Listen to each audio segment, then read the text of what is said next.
Welcome to Sivakasi Nadar mess. So இங்கே பார்த்தீங்கன்னா சங்கரன் கோயிலில் ஹைகோர்ட் நீதிமன்றம்க்கு பக்கத்தில் லொக்கேட் ஆயிருக்குங்க. ஸோ இன்றைக்கி வீடியோவில் நம்மளோட அந்த ட்ரேட்மார்க் டிஷ்ஷஸ் எல்லாம் நம்ம பார்க்க போகிறோம். ஸோ மெயினாக வந்து மட்டன் வெரைட்டிஸில், அதாவது நான் ஆல்ரெடி சொல்லியிருப்பேன், மட்டன் நெய் சுக்காலாம் வந்து இங்கே ரொம்ப ஆத்தென்டிக்காக இங்கே நீங்கள் பார்த்தீங்கனாலே தெரியும். ஆல்ரெடி ப்ரிப்பேர்டு டிஷ்ஷில் நெய் எப்படி மிதக்குது அப்படின்னு. ஸோ இந்த சுக்கா வந்து இங்கே ரொம்ப ஃபேமஸ். ஸோ இது பார்த்தீங்கனாலே தெரியும். ஸோ அந்த மட்டன் பீஸ் அண்ட் அந்த மிக்சர் பாருங்கள் எவ்வளோ பிளெண்டாக மிக்ஸ்டாக தெரியுதுன்னு. ஸோ இது பார்க்கும் போதே எவ்வளோ ஃப்ளேவர்ஃபுல்லாக இருக்குங்க. ஓ மை காட், அந்த நெய்யோடு அந்த மட்டன் சுக்கா சாப்பிடும்போது பியூட்டிஃபுல்லாக இருக்குது.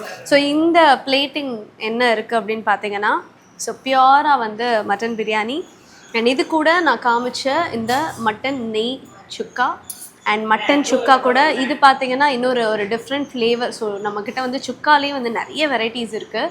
ஸோ அதில் இன்னொரு ஃப்ளேவர் அண்ட் இதுலேயுமே பாருங்கள். ஸோ இதுக்கும் இந்த சுக்காக்கும் இருக்கக்கூடிய அந்த கலர் டிஃப்ரென்ஸ் பாருங்கள். ஸோ நம்ம சில ரெசிபீஸ்லாம் வந்து அரைக்கும் போது, அந்த பொடி அரைக்கும் போது வந்து அதுலேயே வந்து நம்ம என்னென்ன சேர்க்குறோம், அது எப்படி வந்து அந்த மிக்சராக வருது அப்படின்றதெல்லாம் நம்ம வீட்டு பாட்டிகள்லாம் வந்து செய்யும் போது நம்மளுக்கு அந்த டிஃப்ரென்ஸ் தெரிஞ்சிருக்கும். அந்த பாரம்பரியமிக்க ஹோட்டல்ன்றனால இங்கே ஓனரோட தாத்தா பாட்டி சொல்லி கொடுத்த ரெசிபியை தான் வந்து ஃபாலோ பண்ணிகிட்ருக்காங்க. ஸோ அதனால் அந்த ஒரு குழம்பு, சில ஹோட்டல்ஸ்க்கெலாம் போனீங்கன்னா எல்லா குழம்பும் ஒரே மாதிரி கலரில் இருக்கும். பிகாஸ் ஒரே மாதிரி பொடி யூஸ் பண்ணுவாங்க. ஸோ அந்த டேஸ்ட்டும் கொஞ்சம் ஒரே மாதிரி இருக்கும். பட் இங்கே பார்த்தீங்கன்னா கலரும் சேஞ்ச் இருக்குது. அதுக்காக ஆடட் கலர் யூஸ் பண்ணுறாங்களா அப்படிலாம் கிடையாது. No flavours, no chemicals, no added அந்த எக்ஸ்ட்ரா ப்ரிசர்வேட்டிவ்ஸ் அந்த மாதிரி எதுவுமே கிடையாது. அஜினாமோட்டோவோ எதுவுமே கிடையாது. தாராளமாக ஃபேமிலியோடு வந்து ஹெல்த்தியாக நீங்கள் சாப்பிட்டு போகிற அளவுக்கு தான் எல்லாமே வச்சுருக்காங்க. ஸோ அந்த கலர்ஸ் ஆகட்டும், அந்த பிளெண்ட் ஆகட்டும், எல்லாமே பர்ஃபெக்டாக இருக்குது. ஸோ அந்த ஆத்தென்டிக் அந்த மட்டன் டேஸ்ட்டும் இருக்குது, அந்த மசாலாவோட மிக்ஸ்ட் அந்த ஃப்ளேவர் டேஸ்ட்டும் இருக்குது. Smells good. அண்ட் இன்னொன்று பார்த்தீங்கன்னா இங்கே வந்து என்னோடய ஃபேவரெட் இது மூளை ரோஸ்ட்டு. ஸோ அழகாக வந்து அதையுமே வந்து நம்ம வச்சுருக்கோம். ஸோ எப்படி இருக்குன்றதை நம்ம லைட்டாக டேஸ்ட் பண்ணி பார்ப்போம். ஸோ என்னடா இவ ஸ்பூனில் எடுத்துகிட்டு இருக்காளே அப்படின்னு பார்க்காதீங்க. சும்மா உங்களுக்காக வீடியோவில் வந்து ஸ்பூனில் எடுத்து சாப்பிட்றேன். வீடியோக்கு அப்புறம் பாருங்கள், இது வந்து 1 ரவுண்ட் தான், அதுக்கடுத்து ஒரு 2-3 ரவுண்ட் போகும். அவ்வளோ சாப்பிடுவேன். பிகாஸ் எல்லாமே சூப்பராக இருக்குங்க. மூளை ரோஸ்ட் பர்ஃபெக்டாக இருக்குது. And coming to the fish, நான் சொன்ன மாதிரி இங்கே சிக்கன், மட்டன், ஃபிஷ் எல்லாமே இருக்குது. எல்லா நான்வெஜ் ஐட்டம்ஸும் இருக்குது.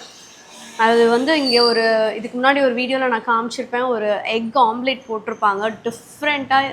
சங்கரன் கோயிலே எனக்கு தெரிஞ்சு நான் அந்த மாதிரி எங்கேயுமே பார்த்தது இல்லைங்க. ஆம்லேட்னால் யூஸ்வலாக வந்து நம்ம பேனில் போடுவோம். பட் இங்கே கொஞ்சம் டிஃப்ரெண்ட்டாக இருந்தது. ஃபிஷ் டேஸ்ட்டுமே சூப்பராக இருக்குது. எதுக்கு இந்த மெயின் டிஷ்லாம் போயிட்டு இங்கே வச்சுருக்காங்க பாருங்கள், ஒரு ஆனியன் ரைத்தா. ஸோ இதோட அந்த கேர்டோட அந்த திக்னஸ் பாருங்கள் எவ்வளோ க்ரீமியாக இருக்குன்னு. சத்தியமாக சொல்கிறேங்க, நான் எங்கேயுமே பார்த்ததில்ல. ஈவன் வீட்டில் கூட வந்து இவ்வளோ திக்காக நம்ம போடுவோமான்னு தெரில. அண்ட் இங்கே வந்து இந்த ரைத்தாக்கு வந்து நான் அடிமை அப்படின்னே சொல்லலாம். இங்கே வந்தால் எப்பயுமே இந்த ரைத்தாவை சாப்பிடாம இருக்கவே முடியாது. அவ்வளோ சூப்பராக இருக்குது. தனியாகவே சாப்பிட்லாம் அந்த ரைத்தாவை. அண்ட் இன்னொரு மோர் ஒன்று கொடுப்பாங்க. அவ்வளோ திக்காக ஒரு ஐஸ் மோர் வந்து நம்ம குடித்தா எப்படி இருக்கும். ஸோ இப்போது வந்து ஜென்ரேஷன்ஸ் வந்து பெப்சி, கோக்கு, மொஜிட்டோ அப்படின்னு நான்வெஜ்க்கு அப்புறம் வேறு மாதிரி வெஸ்டர்ன் கல்ச்சரில் போயிட்டுருக்காங்க. பட் இந்த மீலுக்கு அப்புறம் இந்த ஆத்தென்டிக் மோர் குடிக்கிறதும் அவ்வளோ சூப்பரான விஷயம்.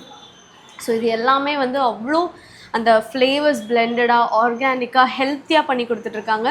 ஸோ ஃபேமிலியோடு வந்து டேஸ்ட் பண்ணக்கூடிய டிஷ்ஷஸ் இதெல்லாமே. ஸோ அட்லீஸ்ட் சங்கரன் கோயில் அண்ட் அரவுண்டில் இருக்கீங்கன்னா ஒன்ஸ் ஆச்சும் விசிட் பண்ணி பாருங்கள். அதுக்கப்புறம் விடவே மாட்டீங்க.